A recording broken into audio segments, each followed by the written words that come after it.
നിയമലംഘകർക്കായുള്ള തിരച്ചിൽ സൗദി സുരക്ഷാ വിഭാഗം തുടരുകയാണ്. ഒരാഴ്ചയ്ക്കുള്ളിൽ 12,000-നടുത്ത് നിയമലംഘകരെയാണ് സൗദി അധികൃതർ പിടികൂടിയത്. നിയമലംഘകരെക്കുറിച്ച് വിവരം നൽകണമെന്ന് പൊതുജനങ്ങളോടും ആവശ്യപ്പെട്ടിട്ടുണ്ട്. താമസ, കുടിയേറ്റ, തൊഴിൽ, അതിർത്തി സുരക്ഷാ ചട്ടങ്ങൾ ലംഘിച്ചവരെയാണ് സൗദി സുരക്ഷാ വിഭാഗം അറസ്റ്റ് ചെയ്തത്. ഒരാഴ്ചക്കുള്ളിൽ 11,967 പേരാണ് പിടിയിലായത്. താമസ, കുടിയേറ്റ നിയമം ലംഘിച്ചതിന് 7,650 പേരെ അറസ്റ്റ് ചെയ്തു. അനധികൃതമായി സൗദി അതിർത്തി കടക്കുവാൻ ശ്രമിച്ചതിന് 2,952 പേരെ പിടികൂടി. തൊഴിൽ സംബന്ധമായ പ്രശ്നങ്ങൾക്ക് 1,365 പേരെയും അറസ്റ്റ് ചെയ്തു. നിയമവിരുദ്ധമായി സൗദിയിലേക്ക് കടക്കുവാൻ ശ്രമിച്ചതിന് അറസ്റ്റിലായ 1,140 പേരിൽ 71% എത്യോപ്യക്കാരും 26% യമനികളും 3% മറ്റ് രാജ്യക്കാരുമാണ്. സൗദിയിൽ നിന്നും അയൽ രാജ്യങ്ങളിലേക്ക് കടക്കുവാൻ ശ്രമിച്ച 42 പേർ പിടിയിലായിട്ടുണ്ട്.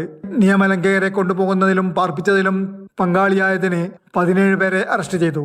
നിയമവിരുദ്ധമായി സൗദിയിലേക്ക് പ്രവേശിക്കുന്നതിന് സൗകര്യമൊരുക്കുന്നതും ഗതാഗത സൗകര്യവും താമസ സൗകര്യവും നൽകുന്നവർക്ക് പരമാവധി 15 വർഷം വരെ തടവും 1 മില്യൺ റിയാൽ വരെ പിഴയും വാഹനങ്ങളും സ്വത്തുക്കളും കണ്ടുകെട്ടുന്നതടക്കമുള്ള ശിക്ഷ നൽകുമെന്ന് സൗദി ആഭ്യന്തര മന്ത്രാലയം അറിയിച്ചു.